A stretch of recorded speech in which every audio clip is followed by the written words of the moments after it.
La palabra con nosotras, con nosotros. Una reflexión de la palabra cotidiana en diálogo con el acontecer de la comunidad universitaria.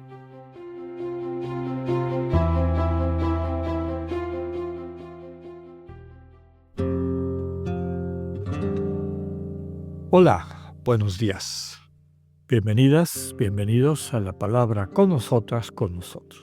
Pues dejamos estos 16 primeros versículos del capítulo 11 de 1 Corintios, que como veíamos tienen bastante más sustancia cristiana, teológica, de lo que a veces se ve superficialmente, ¿no? ¿Dónde está la revelación de Dios? En este dinamismo de una comunidad que va descubriendo el sentido profundo de aquel texto del Génesis que subraya que el ser humano fue creado a la imagen de Dios y que esa imagen de Dios implica hombre y mujer. Y por eso en esas comunidades cristianas, hombres y mujeres rezan y profetizan. Todo lo demás, referentes culturales, que Pablo pues tiene que estar ahí tratando de mediar para que no termine aquello en una debacle o en un escándalo. Ahora vamos a pasar, como les decía, a algunos de los elementos más densos y ricos de estas cartas, de esta carta, ¿verdad? De 1 Corintios. El primero tiene que ver con el misterio de la Eucaristía, qué significa y cómo ha de vivirse. Estamos hablando de los versículos del 17 al 34. Como les decía, dado que es muy importante, no los voy a leer todos seguidos. Voy a empezar con algunos elementos que me parece que son importantes. Lo primero, vamos a leer ahorita del versículo 17 al 22, describe el problema que se está dando en Corinto, ¿no? Recordemos que en esta segunda parte de su carta, Pablo está respondiendo a preguntas que gente de la comunidad le ha hecho llegar. No tenemos esas cartas, pero podemos imaginarnos que varios de los miembros de la comunidad, ante alguna duda o cosas que no les gustaban, lo que les comentaba, esta cuestión de que si las mujeres se ponen velo o no, será que a algunos les molestaba, ¿no?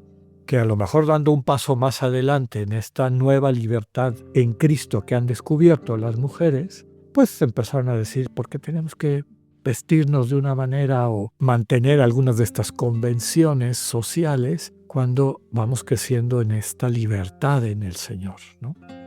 Que nos ayuda además a contribuir a la construcción de la comunidad? Pero bueno, alguien habrá escrito, y por eso Pablo pone este pedacito que ya leímos y comentamos los 3 días anteriores. Alguien a lo mejor también le mandó una carta quejándose del escándalo que se vivía en la celebración del ágape y de la Eucaristía, ¿no? Es decir, de la fracción del pan dentro de toda esta vivencia cristiana, seguramente del Día del Señor, aunque no lo dice explícitamente, dentro de esta comunidad. Había un escándalo. Y seguro se lo escribieron a Pablo. Y por eso escribe él dando instrucciones, iluminando, catequizando, formando. Vamos a leer del versículo 17, como les comentaba, al versículo 22, que habla del problema. Dice así: siguiendo con mis advertencias, hay algo que no alabo, que sus reuniones traen más perjuicio que beneficio. En primer lugar, he oído que cuando se reúnen en asamblea, hay divisiones entre ustedes. Y en parte lo creo, porque es inevitable que haya divisiones entre ustedes para que se muestre quiénes son los auténticos. Y así resulta que cuando se reúnen, no comen la cena del Señor, porque cada uno se adelanta a consumir su propia cena. Mientras uno pasa hambre, otro se emborracha. ¿No tienen sus casas para comer y beber? ¿O es que desprecian la asamblea de Dios y quieren avergonzar a los que nada poseen? ¿Qué puedo decirles? ¿Voy a alabarlos? En esto no puedo alabarlos. Palabra de Dios.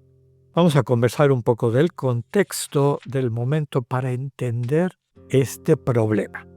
Por lo que podemos ver aquí, y vuelvo a decirles, esta carta es un telescopio, si podemos decirlo de alguna manera, a los inicios de la fe cristiana. 20, 25 años después de la pasión, muerte y resurrección del Señor. ¿Qué hacían los cristianos? Habla de la asamblea, es decir, de la eclesía, de la iglesia. Cuando se juntan ustedes como iglesia, como asamblea. Recordemos que literalmente asamblea, iglesia, es el espacio de comunión de los que han sido convocados y aceptan esa convocación.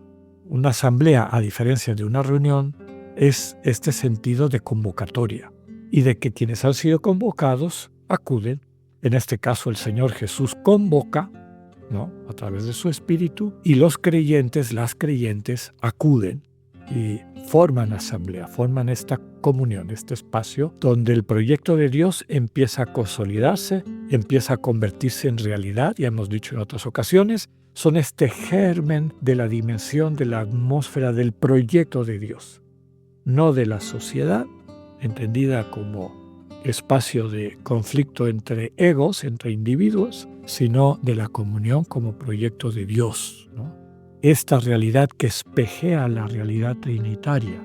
Bueno, con este telescopio vemos que estas comunidades de creyentes se reunían con cierta frecuencia.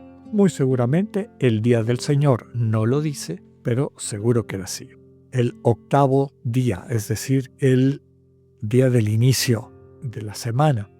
Es importante entender que cultural y socialmente ese mundo era muy distinto. No había descanso cada cierto tiempo, no habían muchos de estos logros que con el tiempo la humanidad ha alcanzado, ¿no? Que tengamos un día, ahora en muchos lugares ya 2 días de descanso a la semana. No era así en aquel entonces. De hecho, nosotros mantenemos muchos nombres paganos, ¿no?, en el castellano para los días de la semana. Lunes, pues el día de la luna. Martes, día del dios Martes. Miércoles, día del dios Mercurio. Jueves, día del dios Jano. Viernes, día de Venus.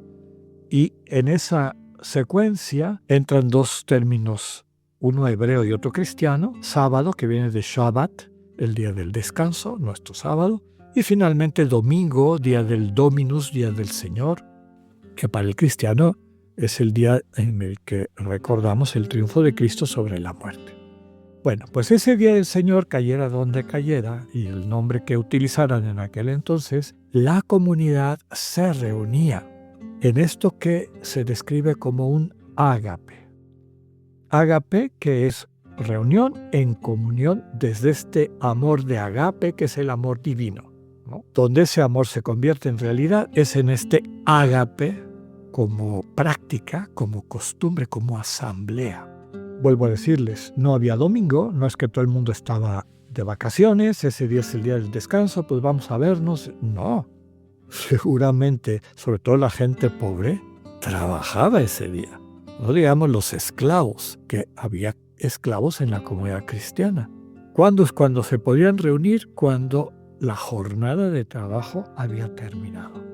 En esa comunidad cristiana que se reunía ese día del Señor, muy probablemente en la noche o al caer el sol, cuando la gente había terminado su jornada laboral, donde se reunían, pues, o en casas de personas que tenían plata, ¿no?, y podían acoger a 50, 60 o 70, o, como vemos en el libro de los Hechos, en ocasiones en las afueras de la ciudad, ¿no?, en un jardín, en un parque. Muy probablemente era en la casa de algunos de estos líderes.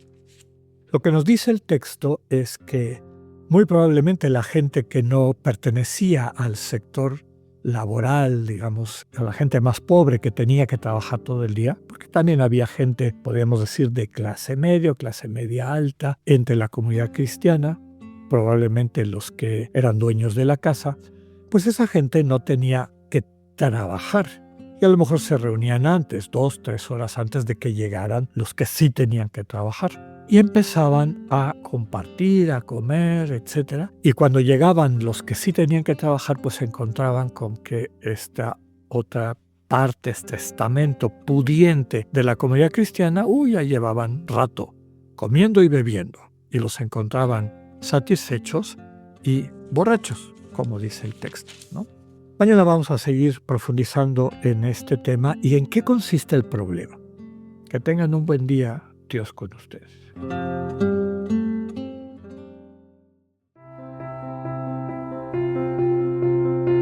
Acabamos de escuchar el mensaje del Padre Alexander Satirka. Escúchalo de lunes a viernes a las 8:45 de la mañana por radioiberoleon.com, a través de nuestra app gratuita para iOS y Android o por Spotify. Esta es una producción de Radio Ibero León en colaboración con el ITESO, Universidad Jesuita de Guadalajara.